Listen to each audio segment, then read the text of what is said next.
Hello, this is Salamander here again for part 2 of the 3v3 clan creep on town. And if you haven't seen this one yet, if you haven't seen the first one yet, and you're starting off with this one, I do not recommend that. I recommend going to the first one, which there'll be an annotation to it in the top left, or a link in the description if you're too lazy to click that. But other than that, let's get started here. So, you know, it's just us. If you look, actually, if, I'm gonna start off here with a story, and then I'll link those stories together, so you guys, you know, can be entertained in this zombies, like, whatever you want to call it. So, like, okay, this one time, 7th grade, and keep in mind, back then, I was a shy, introverted little kid who had, like, 3 friends, like, nothing beyond that. Didn't even have an Xbox then. It was just like, I don't know, read books all the time, quiet, didn't talk to anybody. And then, like, I'm sitting there next to one of the hottest girls in our school in math class, which I had first period, lucky me. And then I was just like, and then I'm sitting there, I'm just like looking at the board, you know, like trying not to make attention drawn to myself. And then, like, she points out, like, hey, not trying to be rude here, but you got a twig in your shoe. And I'm just like, oh my god, this is the most embarrassing thing in my life. I think my life's gonna end here. And I'm just like, oh god, why me? Why now? Like, oh. And then I had to stand up in front of the entire class and just, like, walk over, all embarrassed and everything, like, take it onto the front of the room in the trash can, and just, like, so embarrassed. It's just, I don't know, it's very embarrassing for me, and it traumatized me to this day still. I'm still scared of twigs. Like, if I see a twig, I will scream and start crying, because horribly traumatic. You know what else is embarrassing? People who talk to their animals, like, oh, it's a Goofy, it's my little puppy dog. It's annoying, like, people do that. Like, in public, I mean, I don't understand. I did it myself earlier today, just petting my cat beside me. When people do it to, like, their dog, right, when they're, like, outside in public, and they're acting all, like, lovey-dovey and talking, like, little fake voice, like, oh, you're such a good little dog. It's just embarrassing, I guess, you know? Doing that in public. Like, I don't know. I just find it funny, too, and make a great, like, montage right there. Like, a nice comedic montage of people talking all lovey-dovey to their animals. Speaking of lovey-dovey animals, like, I heard that there's, like, these people did, like, a study, scientists, not just random people, scientists, did a study that said that, like, 10% of spouses 10% of wives love their pets more than they love their own spouses. And then 40, it's just like, huh.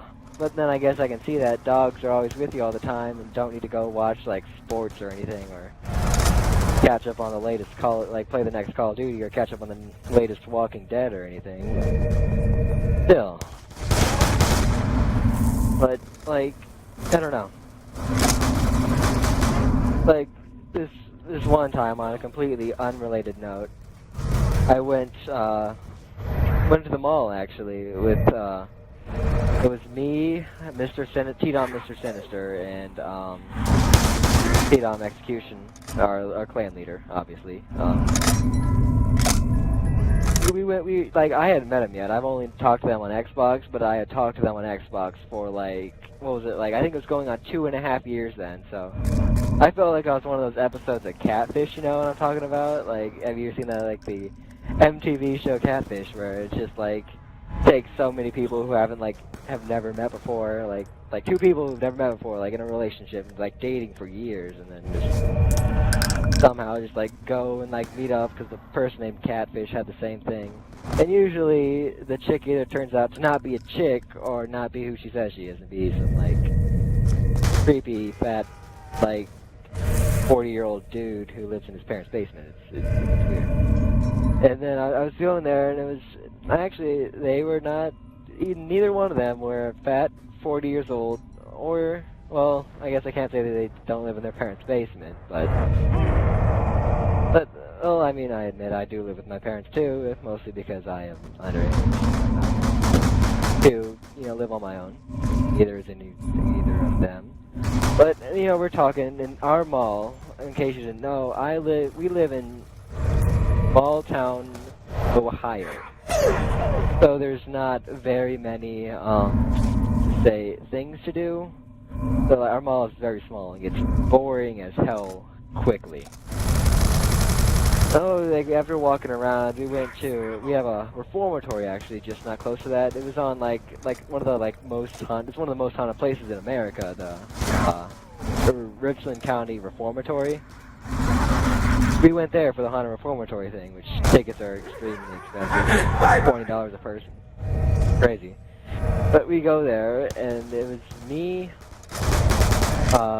Execution, his girlfriend, Mr. Sinister, one of Execution's friends, and his soon-to-be girlfriend now. And we all went to go there, have a good time and screw around.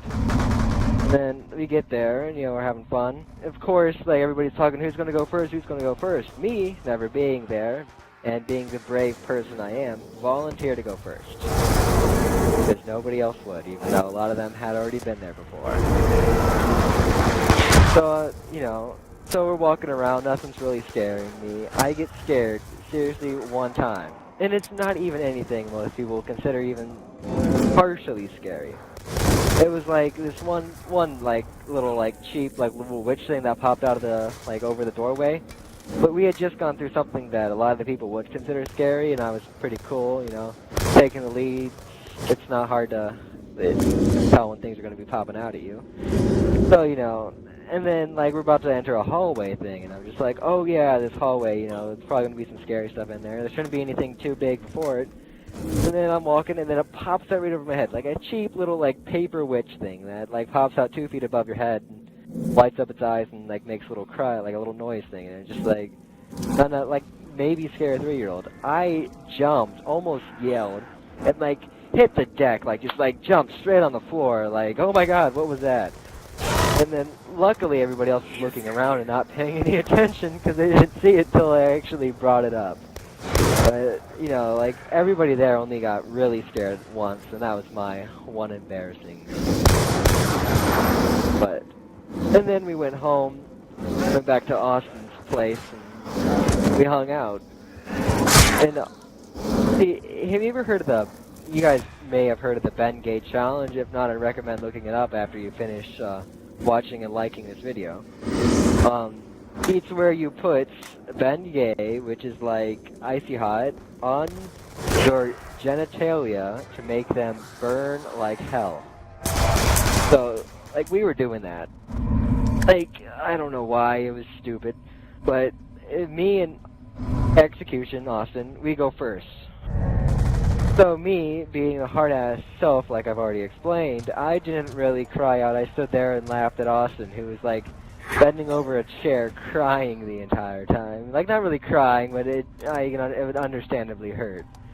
Just imagine dipping your balls in a pot of boiling water. If you're a female, I'm not a female, so I don't know how to explain that to you. But just imagine that. It wasn't very, fun or anything like that.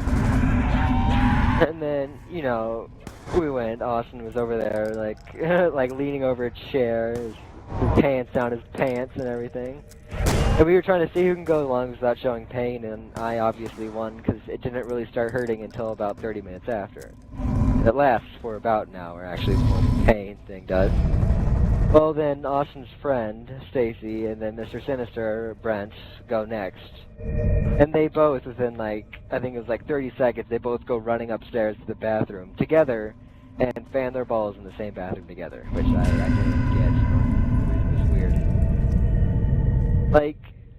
And then there was the mystery of the uneaten burger there. It pretty much, Austin's mom's boyfriend made, us all burgers after that. Well, during that, actually. And, each of us got 2. And for the longest time, we couldn't figure out who it was. Well, they couldn't figure out, because they never asked me, I guess. Because there was just one burger left sitting there that nobody ate, and they could never figure out whose it was. But, you know, after figuring out, like, I told them that it was, you know, Stacy's, because I ate 1.5, Brett and Austin, they both ate their full 2. But, you know, I was just a mystery. That's about all the time I have for today, ladies and gentlemen. So, if you enjoyed this, leave a like. If you enjoyed it a lot, leave a like and subscribe. If you enjoyed it and want to see more, leave a like and subscribe. Thank you for watching.